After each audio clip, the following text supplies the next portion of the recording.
Tentu bukan asing lagi kita sering mendengar istilah kata mukbang. Tapi sebenarnya, dari mana asal-usul kata mukbang yang selama ini sering kita sebut itu muncul? Anda penasaran? Yuk, kita bahas. Ternyata kata mukbang berasal dari bahasa Korea Selatan loh. Kata mukbang sendiri berasal dari kata mongneun yang berarti makan dan kata bangsong yang berarti siaran atau broadcast. Jadi, dapat disimpulkan bahwa mukbang sendiri merupakan aktivitas yang melibatkan seseorang dalam kegiatan mengonsumsi makanan dan disiarkan ke dunia maya melalui platform sosial media seperti YouTube, Instagram, dan sebagainya.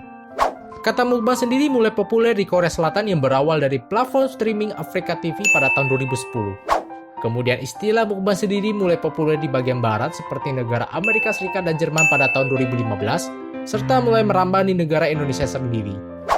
Penasaran hal menarik lainnya? Pantengin terus ya!